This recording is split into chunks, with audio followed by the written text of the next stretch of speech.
A cada dia se produzem mais avistamentos de fenômenos OVNIs. A população mundial está em alerta. Os militares denunciam casos. Devido à possibilidade de que exista vida em outros planetas, podemos dizer que eles nos visitam? Algo está para acontecer. Os indícios mostram que a verdade está cada dia mais perto. Contato extraterrestre.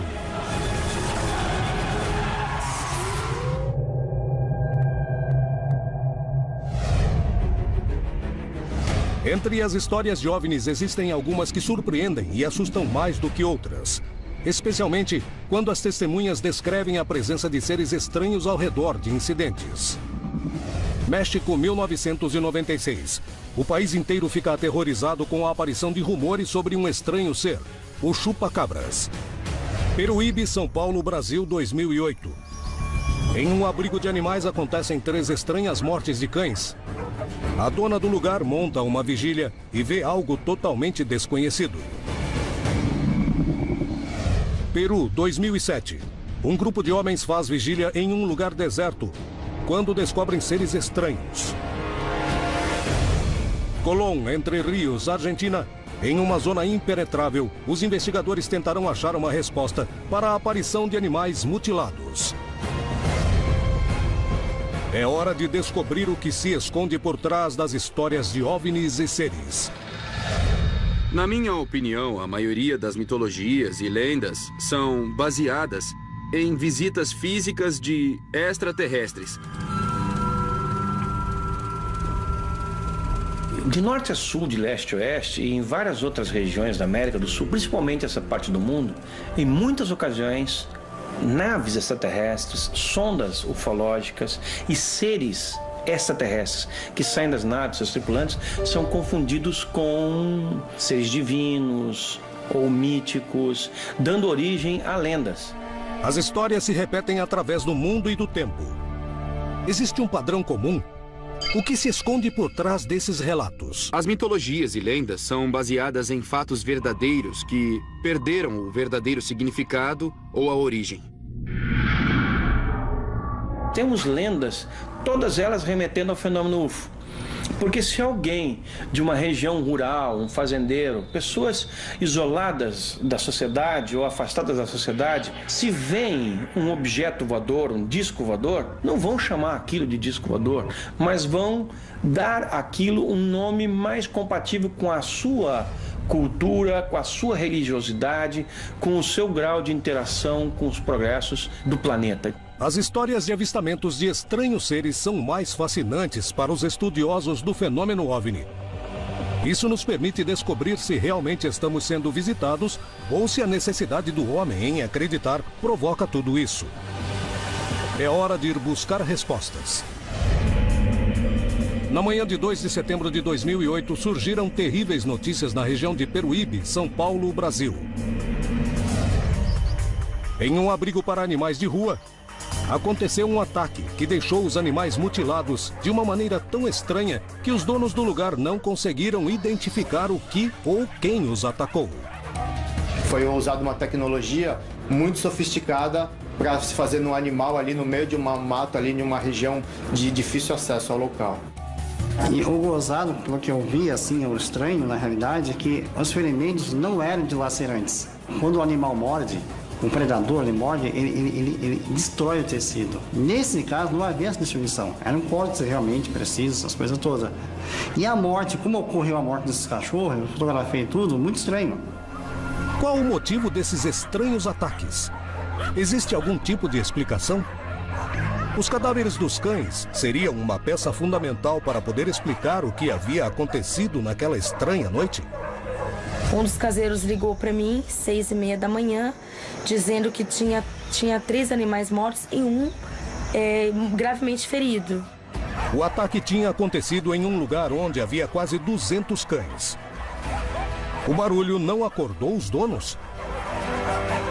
À noite eles não latiram nada. Eles latiram até 1h da manhã, depois pararam de latir. Os caseiros que moravam aqui perto não escutaram nada, ninguém ouviu nada. Quando eu vi os animais, eu percebi o seguinte: todos os animais estavam quietos e assustados. Um tinha se escondido, o outro estava escondido em outro lugar, longe da onde eles estão acostumados a ficar abrigados, né? Os 3 proximamente mortos com o mesmo ferimento e na mesma posição que eles estavam no chão, assim. Para a surpresa de todos, os animais atacados apresentavam uma série de feridas que eram totalmente diferentes do que qualquer um dos envolvidos conhecia. O ferimento era no pescoço, né? Então era assim, a ferida aberta, assim, o tecido, né? A pele, e no meio da pele o furo, certinho, né? Esgaçado. O mesmo ferimento igual do pescoço era nas virilhas, de todos os animais, que tem as fotos que mostram, né? Um dos animais atacados estava vivo, apesar de gravemente ferido. Charlana Machado chamou a veterinária da região para que tentasse salvá-lo. Foi uma verdadeira cena de terror em 2008, né? Porque eu cheguei, tinha os animais já mortos, né? Com a lesão muito extensa na região da virilha, região do pescoço, né? Da jugular. E assim, a lesão era muito extensa e com assim, uma profundidade muito grande, né? Também bem profundo o corte. Pensei no começo numa onça parda, né? Ou num cateto, numa queixada, né? Ilza Xavier avisou as autoridades ambientais, acreditando que se tratava do ataque de um animal selvagem que tinha que ser capturado antes que causasse mais danos. Mas recebeu uma resposta surpreendente. Só que depois o pessoal da Polícia Ambiental veio a nos dizer que não tinha relato de nenhuma onça parda por aqui, né? E levantando as investigações, eles fizeram todo o inquérito e atestaram que não tinha sido feito por nenhum outro bicho, outro animal ou alguma pessoa ferido a alguma arma branca, alguma coisa assim. E aí nós mandamos também para os professores, né, da faculdade, e eles falaram que também não identificaram a lesão. Xavier e Machado lembraram das denúncias de avistamentos de OVNIs que aconteceram dias antes e começaram a suspeitar que algo mais estivesse acontecendo e entraram em contato com uma equipe de pesquisadores de fenômenos OVNIs. No final dos anos 2000, da década de 2000 a 2010, entre os anos 2008, 2009 e 2010, tivemos muitos casos ali ocorrendo na região, de pousos de naves e também de mutilações de animais. Nós que moramos aqui na região, nós sempre ouvimos, né, relatos de moradores, trabalhador rural, e tinha acontecido isso no bairro próximo. Os próprios vizinhos decidiram se organizar para tentar achar uma resposta para tudo o que tinha acontecido naquela noite. Então, depois que aconteceu esses negócios com os cães, nós decidimos o quê? Vamos começar a montar uma vigília para ver se ou nós pegamos um animal ou uma pessoa que fez isso, um caçador, alguma coisa, não sei, ou vamos ver alguma coisa. E começamos a montar a vigília. Ao realizar a vigília, encontraram uma coisa que nunca imaginaram. O que existia naquela região? Era um animal? Foi um grupo de pessoas? Era um ser extraterrestre? O que foi que matou os cães?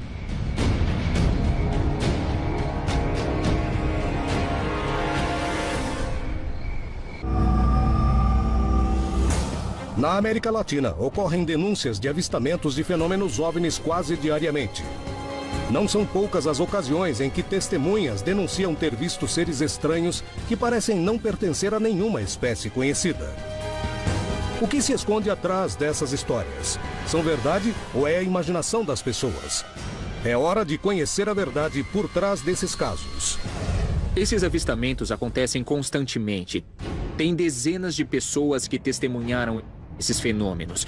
E o que acontece é que durante muitos anos, geralmente, as pessoas os relacionavam com outros fenômenos. Então, para eles, fenômenos como a magia, o xamanismo, o curandeirismo ou luzes no céu são a mesma coisa. Um fenômeno mágico que não assusta nem o surpreende mais. Alguém vê uma sonda luminosa fazendo as suas prospecções, uma sonda de origem extraterrestre, e dizer que ali está a cobra grande, ou o boitatá, ou a mula sem cabeça. São todas denominações populares que ao longo das décadas, dos séculos, foram atribuídas a manifestações luminosas que são muito reconhecidas e documentadas pelos ufólogos. Em todo o mundo, há textos antigos onde os nossos ancestrais descrevem, por exemplo, objetos que descem do céu ou escadas que são baixadas de, abre aspas, ovos cósmicos. E é claro, e dessas escadas, desses objetos, os ovos cósmicos, aparecem estes seres mitológicos. Olha que interessante, vem de cima. Antigamente as culturas pré-colombianas já falavam dos seres que vinham da montanha. A mitologia grega fala do Olimpo e dos deuses que existem nele, quer dizer, religiões mais tradicionais também já falavam de anjos, anjos que apareciam na Terra. Os extraterrestres também cumprem esse requisito, vieram de cima, vieram do espaço. E de uma maneira ou de outra acabam se relacionando com o nosso emocional. Para não nos sentirmos sozinhos, há uma necessidade de consolo com essa crença. E também há aqueles que, segundo os nossos ancestrais, passaram seus conhecimentos para poder alavancar a nossa civilização. Assim, então, nossos ancestrais receberam a ajuda direta por, digamos, extraterrestres de carne e osso. Alguns extraterrestres que têm uma estrutura bastante típica, uma estrutura antropomórfica que se assemelha muito com esse ideal de extraterrestres que aparece muito nos filmes de ficção científica. O extraterrestre, politicamente correto, como nós idealizamos, é o famoso cinza. Aquele homenzinho cabeçudo de 1,40 m, olhos redondos, corpo raquítico, que costuma sequestrar as pessoas com uma intenção reprodutiva. Esse é o extraterrestre idealizado pelos meios de comunicação, através de Hollywood, e tudo com essa imagem negativa de que ele vai atacar e que vai invadir. Tenham muito cuidado com os extraterrestres, podem nos atacar. Independente das interpretações mitológicas sobre Peruíbe, os cães foram encontrados mutilados e ninguém sabia quem ou o que era o responsável. Na manhã de 2 de setembro de 2008, 4 cães de um abrigo para animais de rua foram mutilados e mortos. As lesões consistiam em cortes precisos, sem vestígio nenhum de sangue. Os cães apresentavam cortes nas virilhas e, através deles, os órgãos reprodutivos foram retirados. A dona e a veterinária do local chamaram as autoridades ambientais e os docentes das faculdades locais para que analisassem os corpos e aquela região. As duas pesquisas confirmaram que não se tratava de um ataque animal, nem de cortes causados por uma pessoa. Intrigadas por descobrir a verdade, decidiram fazer uma vigília para tentar descobrir o que havia causado semelhante mutilação. Estava tendo muito aparecimento na região. Vai ser uma coisa de ufológica, só pode ser. Entendeu? Um alienígena, alguma coisa assim. Apesar do medo de serem atacados, queriam saber o que tinha acontecido com os cães. E disseram, tem sim uma grande possibilidade de ter sido alguma espécime alienígena, né? Então a gente falou, vamos montar uma vigília para ver se a gente consegue filmar ou ver alguma coisa. Na terceira noite vigiando o lugar, Machado e os caseiros conseguiram encontrar uma explicação. Ela tem atrás do terreno dela uma mata fechada, uma mata ciliar até bem fechada, né? E pelo relato dela, ela vê uma criatura de olhos vermelhos ali. No meio da noite, enquanto realizavam as rondas naquela área, um movimento chamou a atenção deles. Primeiro passou correndo no meio da vigília, umas 11h30, meia-noite. Quando foi às 5 horas, nós vimos o ser lá. O grupo começou a se assustar, sabiam que o perigo estava próximo. Parecia que algo os rodeava. Os movimentos daquele ser eram muito rápidos, mas com as lanternas eles conseguiram vê-lo. Ele era pequeno, mais ou menos 1,30 m, 1,20 m, entendeu? Cerca do tamanho de uma criança de 6 anos, magro, os pés meio inclinados assim. Como que eu vou dizer o tipo de pé? Eram pés finos, inclinados, né, nessa posição mais ou menos, os joelhos dobrados, andando assim, né? Os pés eram grandes assim, e as mãos ficavam assim, com a pele escura e lisa, cabeça lisa, tudo liso assim, né? E passou devagar, andou uma distância de mais ou menos de uns 15 metros e adentrou a mata de novo.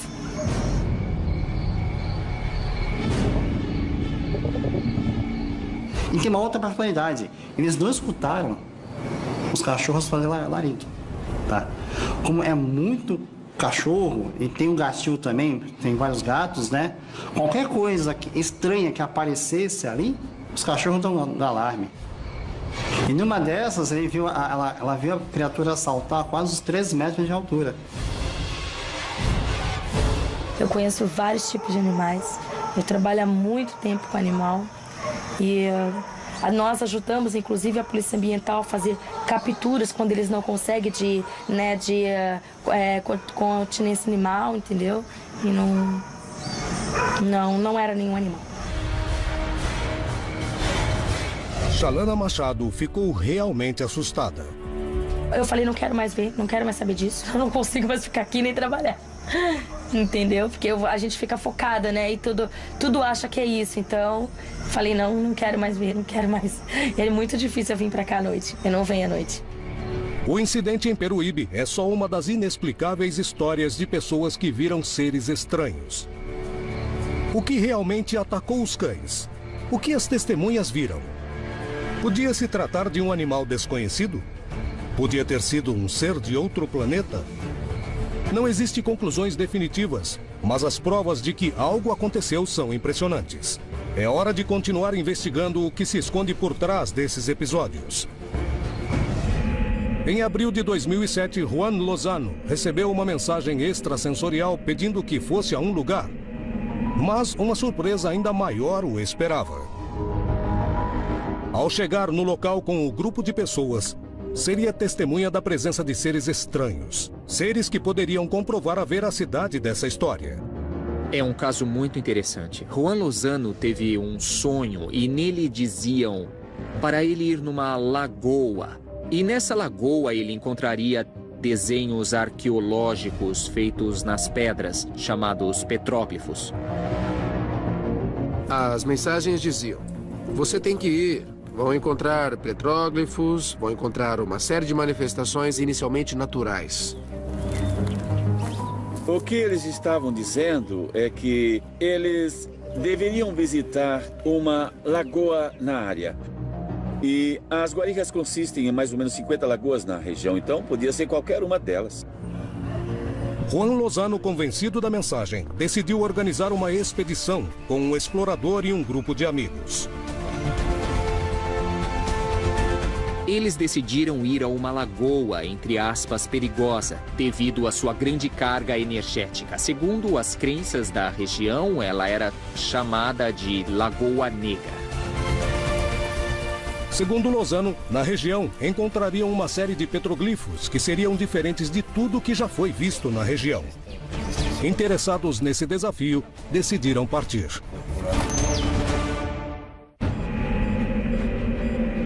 Em uma noite de abril de 2007, Juan Lozano teve um sonho no qual ele era mandado a um lugar, onde se encontraria com seres de outros mundos. Convencido disso, ele decidiu procurar esse lugar. Quando Juan Lozano reconhece a paisagem que tinha visto nos sonhos, através de um caminho ainda não explorado, encontra uma rocha onde havia alguns petróglifos muito interessantes. Seguindo os sonhos, encontramos o petróglifo.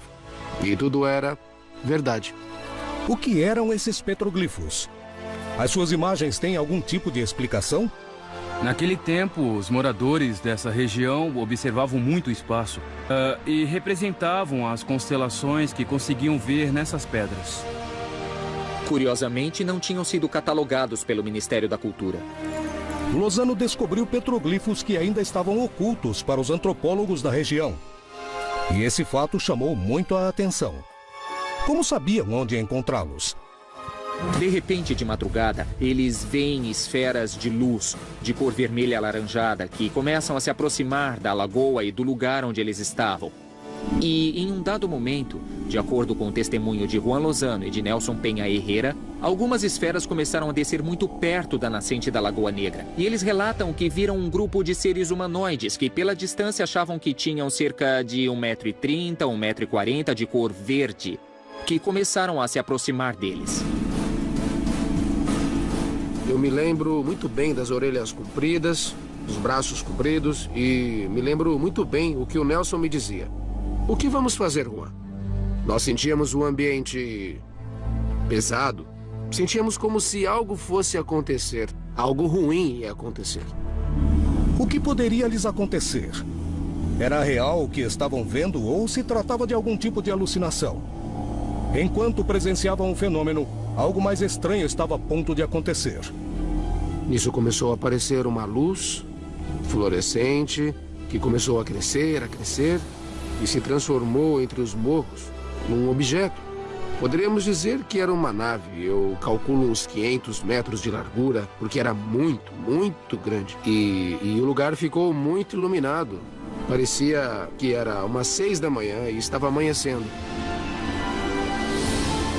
Eles relatam que atrás da Lagoa Negra tudo ficou iluminado e uma luz muito intensa acendeu e foi preenchendo tudo ao redor e viam que à medida que ela ficava muito intensa, essa luz branca forte ia avançando e as outras esferas iam se dissipando. O que o Juan Lozano e seu grupo presenciaram? Realmente eram seres de outros planetas? Eu me sinto tranquilo. O que aconteceu naquela vez parece que foi para me fortalecer, para me ensinar, para me dar força. Não importa se o resto das pessoas não acredita, mas eu vivi aquilo, eu senti, e foi igual para cada um, não é? Existe alguma relação entre os seres que eles viram e o que foi encontrado nos petroglifos?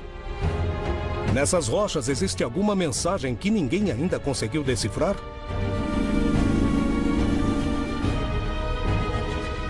Os seres descritos pelas pessoas mudam conforme as histórias e os depoimentos. Os relatos descrevem desde seres humanoides até animais estranhos. Entre os animais, um dos maiores mistérios é o chupacabras. Um episódio amplamente divulgado na mídia. Até hoje, ninguém pode garantir do que se tratava, mas os rastros de animais mortos existiram. O que é o chupacabras? Um ser alienígena? Um experimento genético? Uma distração jornalística? Ou uma grande psicose americana?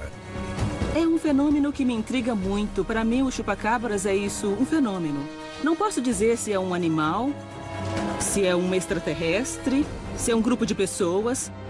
Eu não sei bem o que é, mas está aí. Está presente, está causando danos, está matando animais, está causando surpresa e mal-estar em muitas pessoas.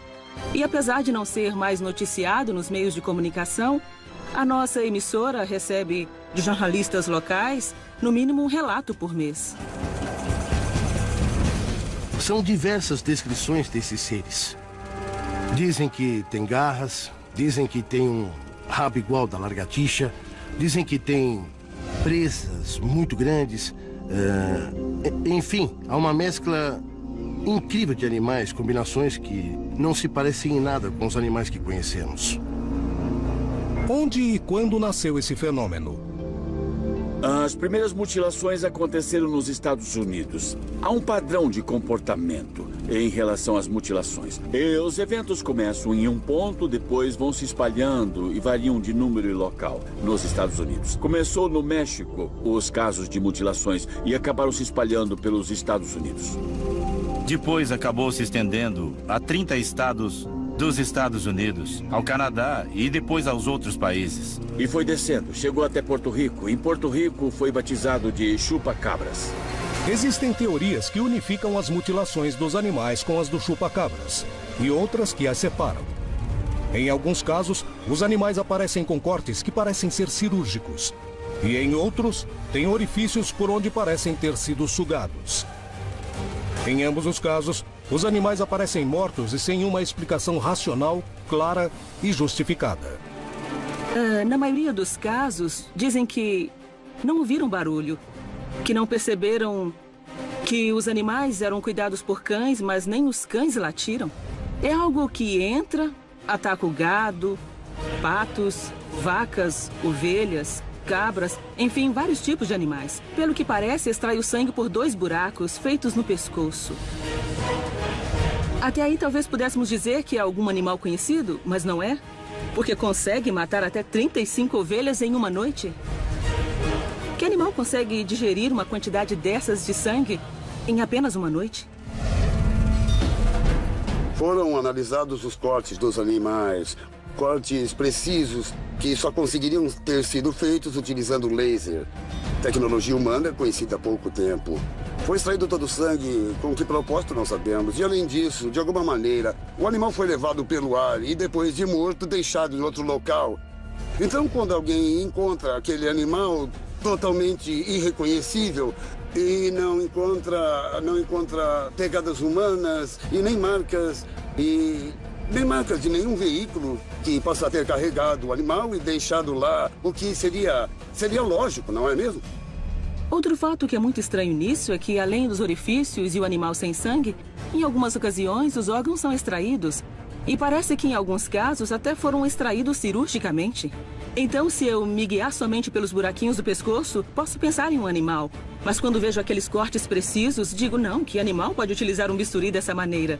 Outra coisa notável desse fenômeno chupa-cabras é que os urubus nunca se aproximam desses cadáveres. Surgiram hipóteses de que poderiam ser seitas satânicas, laboratórios clandestinos, mas quando analisamos os fatos e como os fatos aconteceram e os lugares em que aconteceram, e vemos como os animais foram mutilados, como foram os cortes e que na mesma noite que mutilaram animais em um lugar na Argentina, também mutilaram nos Estados Unidos, na Europa ou em outro lugar no planeta. E que tudo era exatamente igual, os cortes eram iguais, os ferimentos eram iguais. Devemos usar o bom senso e a lógica. Que laboratório conseguiria se articular desse jeito?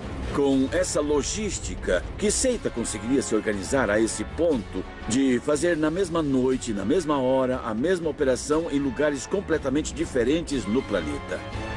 No continente, cada vez mais se repetem histórias de animais que aparecem mutilados e de testemunhas que viram seres estranhos. Todas têm uma característica em comum. Estão rodeadas de mais mistério e dúvida do que de certezas.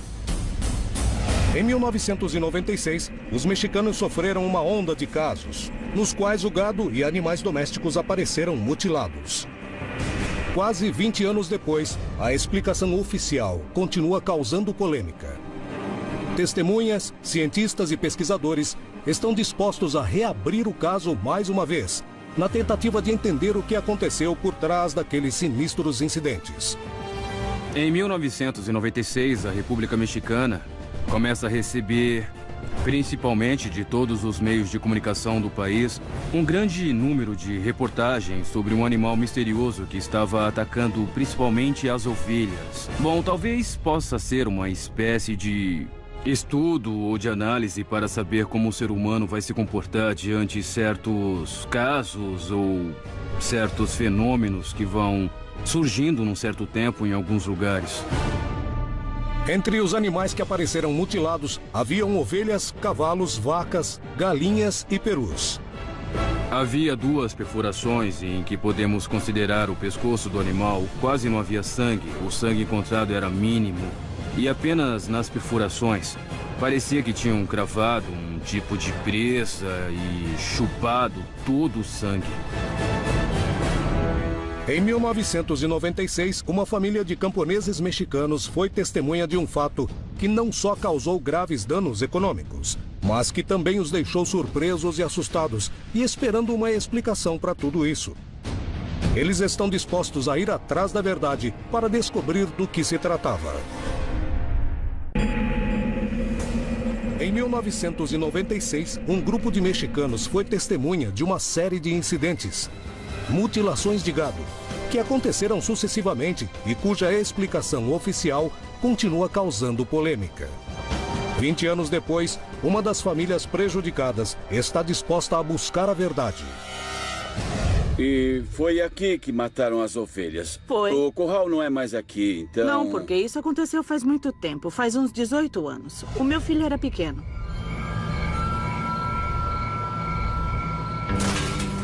Veio dar comida para eles e quando viu, tomou um susto. Eu fui onde ele estava e ele me disse: mãe, a ovelha está sem olhos. Como a ovelha está sem olhos? E ele disse: não, ela estava jogada sem olhos, sem língua e sem nenhuma gota de sangue. Os cães estavam aqui, mas não. Um cão geralmente late quando outro animal entra, mas não latiram. Não ouvimos nada, nada mesmo, porque o curral era aqui e a gente morava lá. O fato de ninguém ter ouvido barulho durante o ataque à ovelha chamou muito a atenção das pessoas daquele lugar. Isso mostrou que algo mais poderia estar acontecendo. Mas essa não foi a única coisa que chamou a atenção nesse incidente. As testemunhas encontraram algo muito estranho e assustador.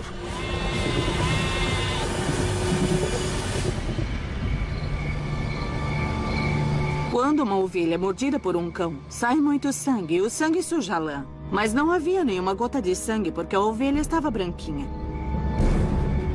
Os fatos eram estranhos. Estava sem os olhos e sem a língua. Nós moramos aqui no campo e conhecemos os animais, como eles atacam e principalmente como os animais ficam. Sim. Quando são comidos. Mas um animal que ataca e come só os olhos, isso nunca tínhamos visto. O que eu quero descobrir é o que esteve aqui. Porque a gente estava lá dentro e essa coisa entrou no curral. Inclusive, eu fiquei 2 noites aqui para tentar ver alguma coisa, mas nada. Amanheceu e tudo normal. Ficamos curiosos para saber que animal matou nossa ovelha. Aconteceu isso com vários animais aqui na região. Algumas pessoas passaram pelas mesmas experiências que eles. Os moradores das regiões fronteiriças denunciaram experiências parecidas e rapidamente a mídia começou a divulgar essas notícias, o que despertou o interesse das autoridades e da comunidade científica. O que estava acontecendo naquela região? Por que surgiram tantas denúncias de animais mutilados? Poderiam ter sido predadores locais ou se tratava de outra coisa? Esse padrão se repetiu por toda a República Mexicana. Os meios de comunicação noticiaram aos 4 ventos quantas cabeças, quantas ovelhas tinham morrido na noite anterior. Mas os cientistas jamais concordaram com a ideia de que se tratava de um ser estranho. Para eles, as regiões onde os ataques tinham acontecido eram determinantes, já que esse foi justamente o que causou desconfiança nos investigadores OVNIs. As mutilações tinham acontecido na cidade de Vitória, na cidade de Obregón, em Sonora, em Sinaloa, no estado do México e Chiapas. Calculando as distâncias, que são um pouco mais de 3.000 quilômetros, se o animal apenas voasse, seria necessário uma velocidade de mais ou menos 200 quilômetros por hora para percorrer tudo isso. Segundo o jornal, ele só chupa sangue à noite, então ele se locomove a 400 quilômetros por hora durante o dia. E se somarmos a isso o tempo que ele deve demorar para atacar a ovelha e sugar todo o seu sangue, bom, é um animal que voa à velocidade de um jato. Mas não é um jato qualquer, é um jato supersônico. As explicações mais céticas não conseguiram convencer as testemunhas, que tinham certeza do que tinham visto.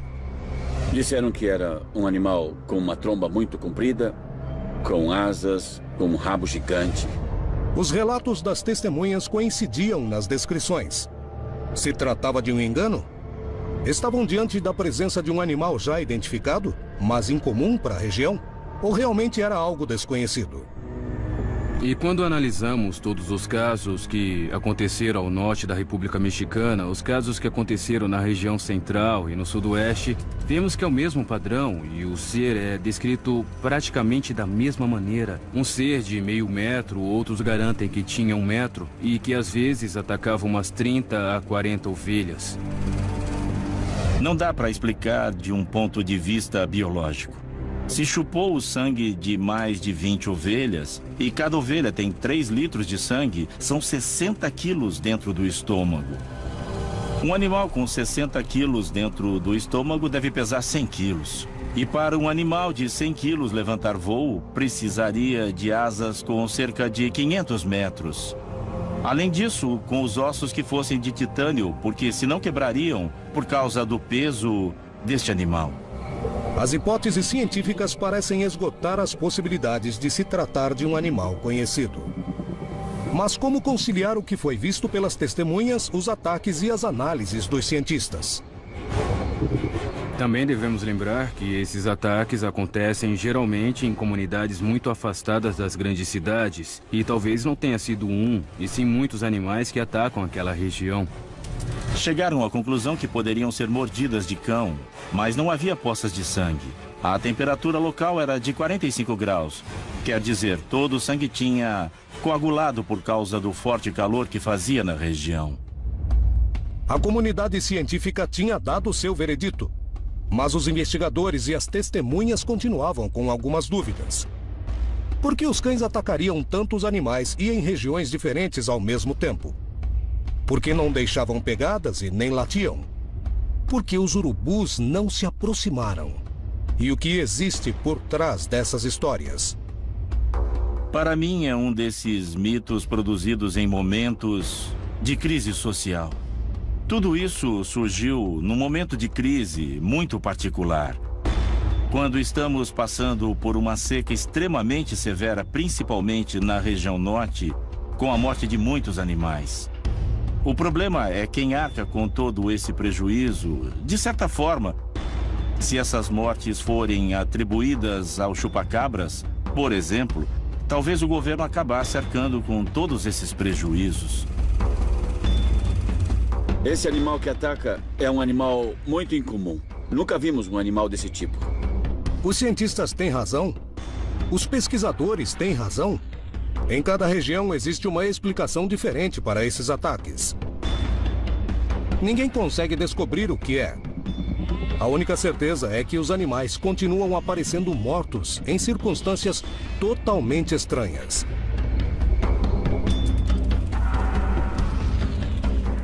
Em Colón, Entre Ríos, Argentina, uma cidade inteira começou a ser testemunha de estranhos avistamentos de fenômenos OVNI. Isso despertou curiosidade de um grupo de pesquisadores que decidiram viajar para a região para procurar respostas. Em pouco tempo descobriram que o que estava acontecendo ia muito além do que eles imaginavam. Havia um local próximo à cidade de Colón, onde as denúncias eram mais frequentes. Então, nós decidimos fazer uma análise prévia da situação para saber se podíamos fazer uma pesquisa de campo mais aprofundada. E quando estávamos chegando, encontramos uma vaca mutilada com pegadas estranhas, ou seja, antes de começarmos a investigação, já estávamos encontrando evidências. Interessados em descobrir o que acontecia no local, os pesquisadores decidiram realizar uma vigília, na tentativa de achar o responsável por todas as mutilações denunciadas até então. Nos encontramos em Colón, na província de Entre os Rios, para investigar um caso que há meses estamos pesquisando. Na primeira viagem, encontramos uma vaca mutilada, que foi a nossa primeira experiência. Depois achamos pegadas, tiramos fotos dessas pegadas porque elas eram muito profundas, bem diferentes à de uma vaca, porque são de um bípede, não são pegadas de vaca, nem de nenhum animal conhecido. E encontramos outras pegadas sobre areia, onde estão as mesmas pegadas deformadas, com uma linha no meio, como se esse ser, animal ou o que for, tivesse um rabo ou algo que arrasta. Tudo isso está sendo analisado. Ainda falta muitos detalhes e temos que tentar tirar uma foto dele ou uma gravação do ser ou o que está rondando essa região. O que aparentemente suponhamos que seja o responsável pelas mutilações dos animais. Imediatamente depois de encontrar essas estranhas pegadas, guiados pela certeza de que as marcas encontradas não eram de nenhum animal conhecido, os pesquisadores decidiram ir até a montanha da região. Quando fizemos a pesquisa de campo, passamos uma noite inteira na região, acampando com o grupo. E, olha, eu vou ser sincero, aconteceram várias coisas estranhas. Nos registros em vídeo e também nas fotografias. Encontramos coisas muito interessantes. Registramos um vulto, ou um ser, ou algo realmente estranho. Bem, parecia ser um ser que estava curioso, como se estivesse nos olhando. As câmeras digitais têm uma particularidade. Registram a frequência de luz que nós não vemos. E assim podemos vê-las. Bem, essa câmera tirou fotos, onde apareceu algo estranho, um possível ser totalmente diferente. E depois, quando fomos verificar o lugar, não havia nada, não havia plantas, não havia pedras, não havia nada. Ou seja, tinha alguma coisa parada lá, observando a gente. Depois de instalar as câmeras e os sensores na montanha, os pesquisadores começaram a explorar o local, sem saber se seriam capazes ou não de encontrar alguma evidência que explicasse o que estava acontecendo.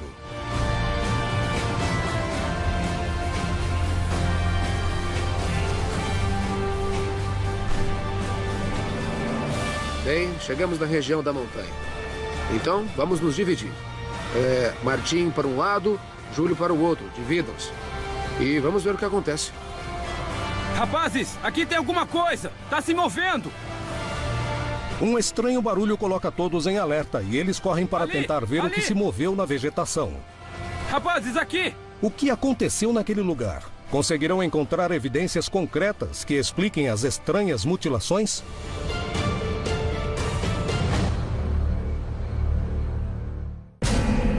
Desde o ano 2000, a região de Colón, Entre Ríos, Argentina, tem sido um lugar onde acontecem frequentes denúncias de avistamentos e fenômenos OVNI. Atraídos por essas histórias, um grupo de pesquisadores se dirigiu ao lugar, onde encontraram animais mutilados. Depois de analisá-los, encontraram indícios de que algo estranho estava acontecendo e que os ataques não podiam ser explicados pela ação de algum animal daquele local. Dispostos a encontrar evidências irrefutáveis, os pesquisadores voltaram para a região, utilizando câmeras e sensores para tentar descobrir o que realmente aconteceu. No meio da vigília, identificam alguma coisa entre os arbustos e correm até o local. Tem alguma coisa ali! Alguma coisa se mexendo! Ali, venha, venha!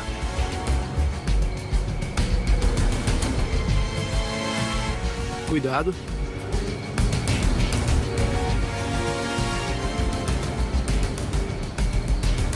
Deve ter sido um animal, Martin.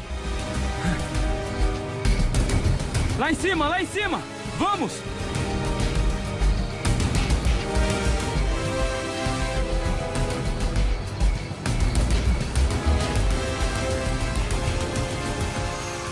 Apesar de não conseguirem ver o que se movia nos arbustos, os pesquisadores estabeleceram algumas hipóteses sobre o que estaria acontecendo. Estava lá em cima. Não, pode ser um pássaro. Existem muitos pássaros noturnos nessa região. Era muito grande. Bom, Martim, um dos pesquisadores, viu algo se mover entre os arbustos. Então, viemos todos correndo para tentar ver o que era, mas não conseguimos ver. Bem, há suspeitas. Pelo menos na região da República da Argentina e também de que houve muitas experiências genéticas realizadas pelos norte-americanos na região da Bolívia e Paraguai. E alguns desses laboratórios foram destruídos porque os experimentos que eles estavam fazendo fracassaram. Acreditamos que é uma região que devemos continuar investigando muito. Os fatos ocorridos em Colón ainda não possuem uma explicação, mas ainda há muito o que investigar nessa região. Tentando desvendar o que se esconde atrás dessas histórias de mutilações e aparições de seres. Estamos diante de fatos que poderiam ser explicados por algum fenômeno natural? Ou se trata realmente da presença de seres de outro planeta? As histórias se multiplicam. As pessoas denunciam casos onde a ciência não consegue explicar todos os detalhes. Alguns deles afirmam terem visto seres estranhos. Mas as evidências também não explicam claramente o que são seres de outros planetas. O que se esconde por trás desses eventos? O OVNI é um termo inventado pelo governo no início da década de 50 e final de 40 como parte do esforço de manter o interesse das pessoas longe desses fatos, o governo sabia, pelo menos o governo americano sabia, que havia extraterrestres aqui. Não temos que dar importância ao sensacionalismo e aos pré-julgamentos sobre esse fenômeno. Eles contaminaram tudo, a ponto de que o fenômeno em si, que insisto, é um fenômeno a ser analisado, já esteja associado aos contatos com abduções com extraterrestres da antiguidade. É uma série de condições que tem mais a ver com a ficção científica do que com a investigação sobre o fenômeno OVNI. O OVNI é uma sigla usada para ridicularizar o assunto e torná-lo sempre ambíguo, se não for identificado, porque é importante. O fato é que sempre tem a ver com extraterrestres. Acho que se nós tivéssemos tecnologia suficiente para saber quem está pilotando os OVNIs, ainda assim não saberíamos exatamente de onde eles vêm. Acho que não há certeza de quem são essas criaturas que aparecem em naves e nos visitam de vez em quando. No mundo todo, há mitologias e lendas que são bem peculiares em sua natureza, porque descrevem coisas que parece que teve origem no reino animal. No entanto, quando se olha mais de perto, esses animais foram descritos primeiramente como animais. Porém, eles têm um tipo de poderes mágicos. Ou então são capazes de coisas que animais comuns, obviamente, não são. O fenômeno OVNI é real. As pessoas veem coisas, tiveram experiências, e esta é a realidade do fenômeno OVNI. Ele é real, nós só não sabemos o que ele é. O que chama atenção aqui é o fenômeno das crenças, como de alguma forma as crenças e manifestações ufológicas têm uma influência direta na percepção que as pessoas têm sobre esse fenômeno. Quer dizer, que aqueles que acreditam em OVNIs são os que mais veem. Esse fator está presente a ponto de se tornar um estímulo que, como posso dizer, na aeronáutica definimos como neutro. Não sabemos o que é, se é um fenômeno que aconteceu no céu, mas interpretamos como fenômeno OVNI. O mais interessante não é o fenômeno OVNI, e sim a interpretação que temos dele. Não estamos sozinhos no universo. Na verdade, temos companhia agora, e talvez haja conexões entre nós e extraterrestres de muitos e muitos anos. Quanto mais avançamos, mais certeza ou suspeita temos de que estamos diante de uma tecnologia extraterrestre. Esse é o fenômeno ET, e ele é simples, é mesmo, não é complicado. Temos visitantes de outro mundo e temos que lidar com o fenômeno. Dia após dia, a humanidade tenta responder à pergunta: o homem está sozinho no universo? Tentamos descobrir se somos uma exceção ou se há outros seres inteligentes em outros planetas. As aparições de seres são a ponta do iceberg para responder essa pergunta que há séculos intriga os homens. É hora de irmos atrás disso. Cada vez estamos mais perto da resposta. Porém, ainda existem muitas coisas para investigar. Porque se alguém de uma região rural, um fazendeiro, pessoas isoladas da sociedade ou afastadas da sociedade, se veem um objeto voador, um disco voador, não vão chamar aquilo de disco voador, mas vão dar aquilo um nome mais compatível com a sua cultura, com a sua religiosidade, com o seu grau de interação com os progressos do planeta. As histórias de avistamentos de estranhos seres são mais fascinantes para os estudiosos do fenômeno OVNI. Isso nos permite descobrir se realmente estamos sendo visitados ou se a necessidade do homem em acreditar provoca tudo isso. É hora de ir buscar respostas. Na manhã de 2 de setembro de 2008, surgiram terríveis notícias na região de Peruíbe, São Paulo, Brasil. Em um abrigo para animais de rua, aconteceu um ataque que deixou os animais mutilados de uma maneira tão estranha que os donos do lugar não conseguiram identificar o que ou quem os atacou. Foi usada uma tecnologia muito sofisticada para se fazer no animal ali no meio de uma mata, ali em uma região de difícil acesso ao local. E o gozado, pelo que eu vi, assim, o estranho, na realidade, é que os ferimentos não eram dilacerantes. Quando o animal morde, o predador, ele morde, ele destrói o tecido. Nesse caso, não havia essa destruição. Eram cortes realmente precisos, as coisas todas. E a morte, como ocorreu a morte desses cachorros, eu fotografei tudo, muito estranho. Qual o motivo desses estranhos ataques? Existe algum tipo de explicação? Os cadáveres dos cães seriam uma peça fundamental para poder explicar o que havia acontecido naquela estranha noite? Um dos caseiros ligou para mim, 6h30 da manhã, dizendo que tinha 3 animais mortos e um gravemente ferido. O ataque tinha acontecido em um lugar onde havia quase 200 cães. O barulho não acordou os donos? À noite eles não latiram nada. Eles latiram até 1h da manhã, depois pararam de latir. Os caseiros que moravam aqui perto não escutaram nada, ninguém ouviu nada. Quando eu vi os animais, eu percebi o seguinte: todos os animais estavam quietos e assustados. Um tinha se escondido, o outro estava escondido em outro lugar, longe da onde eles estão acostumados a ficar abrigados, né? Os 3 proximamente mortos com o mesmo ferimento, na mesma posição que eles estavam no chão, assim. Para a surpresa de todos, os animais atacados apresentavam uma série de feridas que eram totalmente diferentes do que qualquer um dos envolvidos conhecia.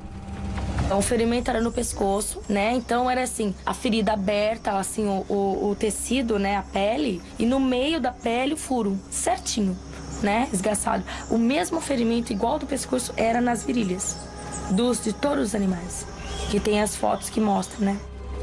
Um dos animais atacados estava vivo, apesar de gravemente ferido. Charlana Machado chamou a veterinária da região para que tentasse salvá-lo.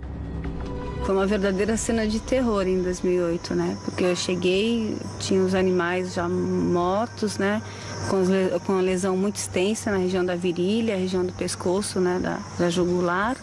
E assim, a lesão era muito extensa e com assim, uma profundidade muito grande, né? Também bem profundo o corte. Pensei no começo numa onça parda, né?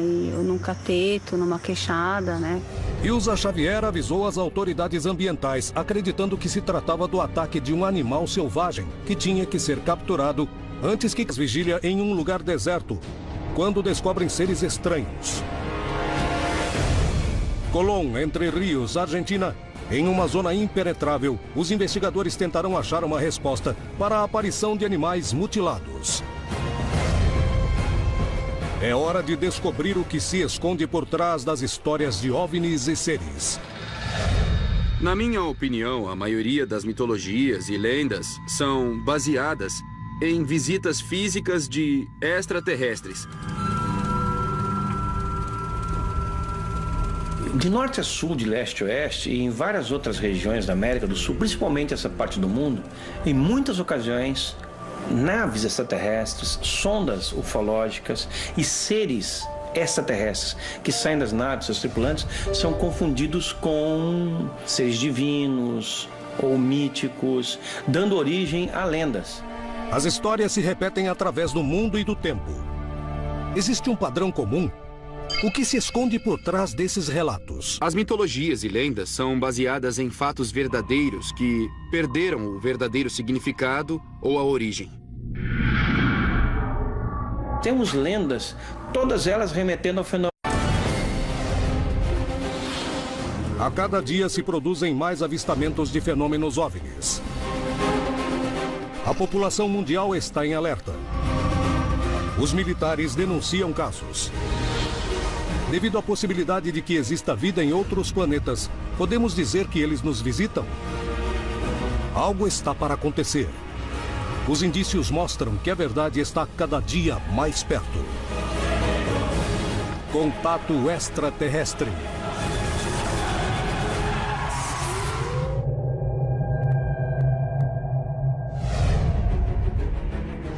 Entre as histórias de OVNIs existem algumas que surpreendem e assustam mais do que outras. Especialmente quando as testemunhas descrevem a presença de seres estranhos ao redor de incidentes. México, 1996. O país inteiro fica aterrorizado com a aparição de rumores sobre um estranho ser, o chupa-cabras. Peruíbe, São Paulo, Brasil, 2008. Em um abrigo de animais acontecem 3 estranhas mortes de cães. A dona do lugar monta uma vigília e vê algo totalmente desconhecido. Peru, 2007. Um grupo de homens faz